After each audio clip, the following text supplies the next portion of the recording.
The Malt Liquor Project looks at Natty Daddy, 6% alcohol. Okay, some people have told me they've seen this in the area for around 2 years. And then someone said he saw it in Mobile. Jean-Pierre said he saw it in Mobile about 2 months ago, and I just saw it in Walmart this week. 24 pack of, they said, 24 Daddies, 6%. Here's your natural ice, old 1996 bottle, the second generation bottle, third generation present bottle, and then you have your Natty Daddy can. As you can tell, they're different. It looks like this is a shade lighter. Also, the label is different. That is Natty Daddy, and then this was Natty Daddy, one on top of the other instead of one before the other.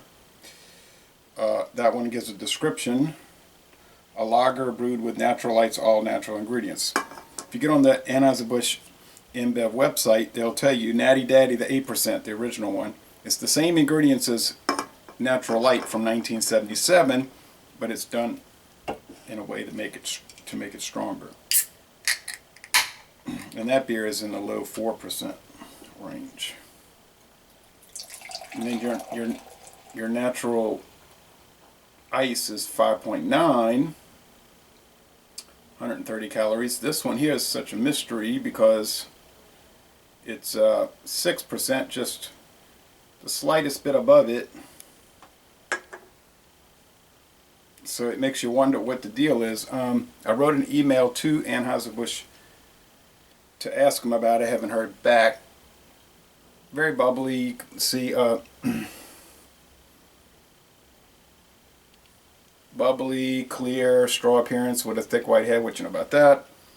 This would be considered a malt liquor. What you know about that? Now, and then some people will say, yeah, but this is not a malt liquor. It's a high gravity lager. It's the same thing.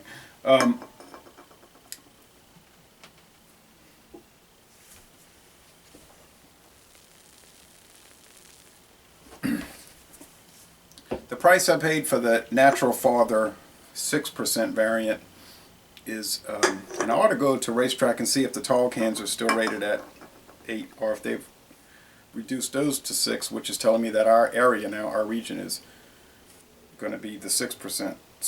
Same thing happened with Steel Reserve 211. We originally got the 8% and it was switched over to the distributor or Miller Coors, whoever decided that it was going to be, well, really Miller, SAB Miller. Miller Coors is just a marketing joint venture, but they determined that it's going to be 6% in our region. Go right over there to Mississippi, an hour away, and it's 8%. Right across the bridge into,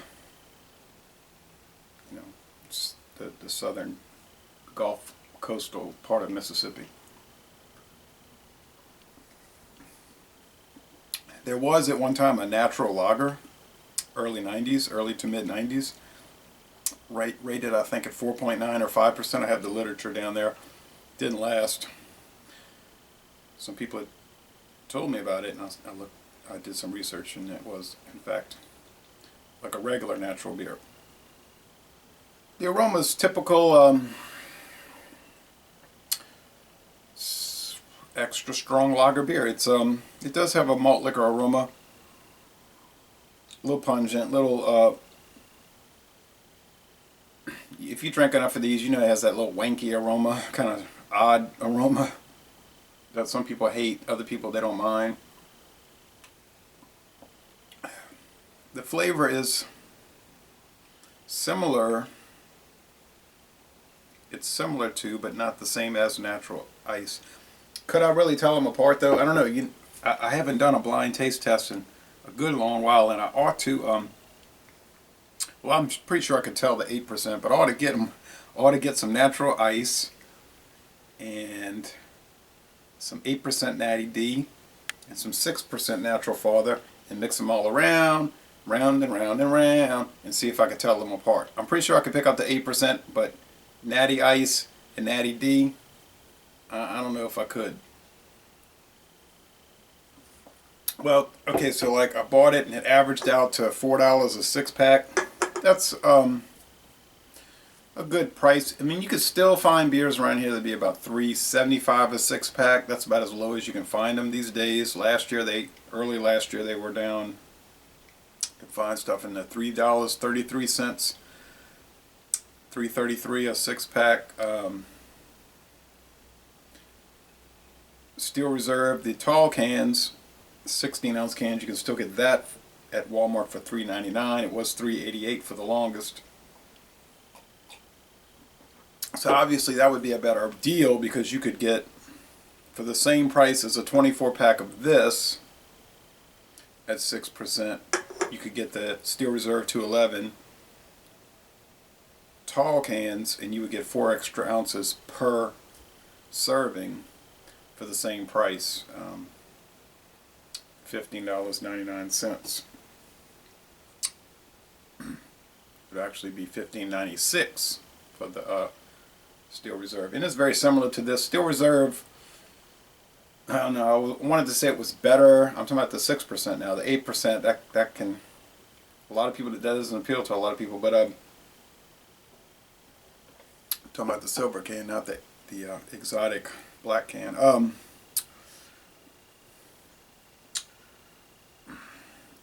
The Steel Reserve 6% is the Steel 6, as Miller calls it, the Steel 6. It's pretty smooth. It might be slightly smoother than this. This one does have a little bit of a bite.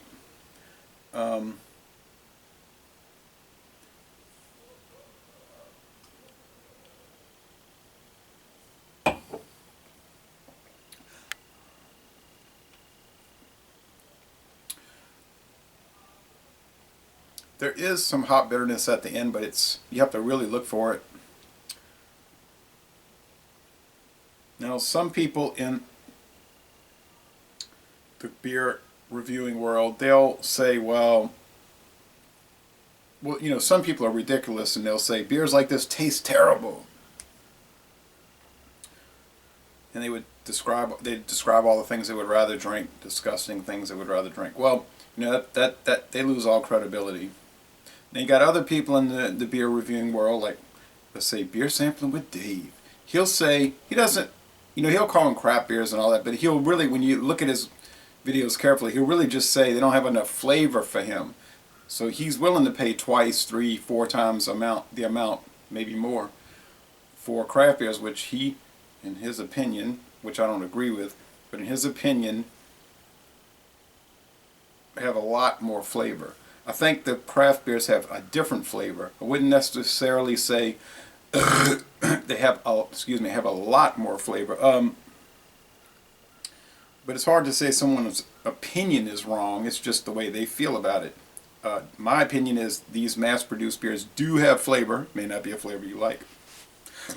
They do have flavor. They do have some character to them, and they are a good value. You know, disagreeing about beers doesn't mean people have to be enemies or call each other ugly names, which is so common in the beer world. I did a video about negativity in the beer community. You know, I think there's a big pushback to get away from that. You know, it's sort of like all the reasonable drinking beer enthusiasts are starting to sort of come together and fight back against that treachery and hating on beer. You know, hating each other about beer, which is so terrible. These all have different bottle caps. Now, you could really get into just bottle cap collecting. My bottles and can collection is starting to become smaller because I had to throw some out. They got faded, and you know, it is just a bottle or a can. It's a big hassle to store it all. I have to dust them all every 3 months. So it is cool to look at them.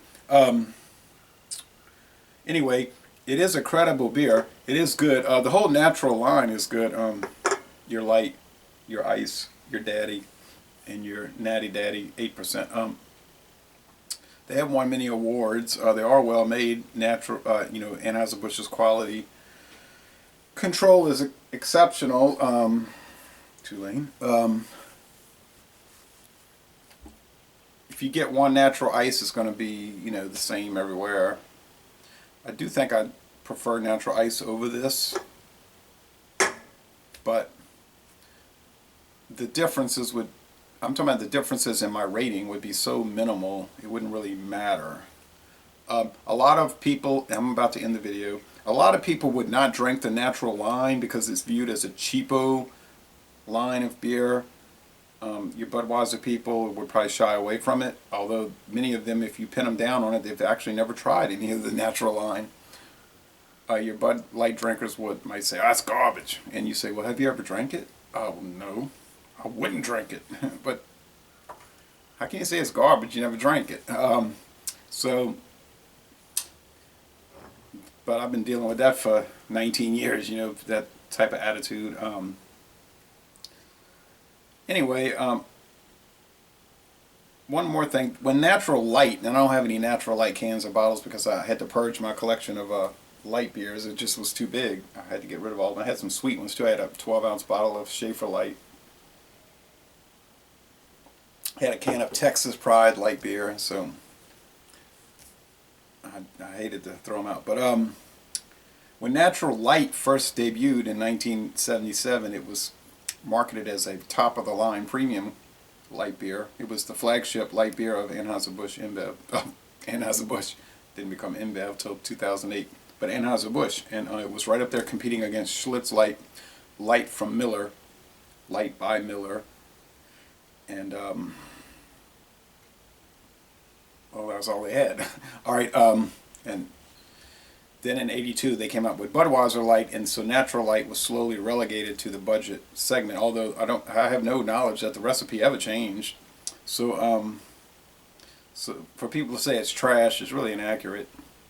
I know a lot of people that they drink Natural Light constantly. They come in the store and they're just buying it all the time. Natural Ice, not so much, but both brands, Ice and Light, are in the top 20 best-selling beers in America every year. So anyway, thanks for joining me for this project, this malt liquor project. What you know about that? Natty Daddy. If you haven't tried it, I strongly recommend it. Is it the greatest beer in the world? No, it's no West Latrin 12. It's no Weihenstephaner original lager. But then again, it's pretty cheap. All right. Thanks, folks.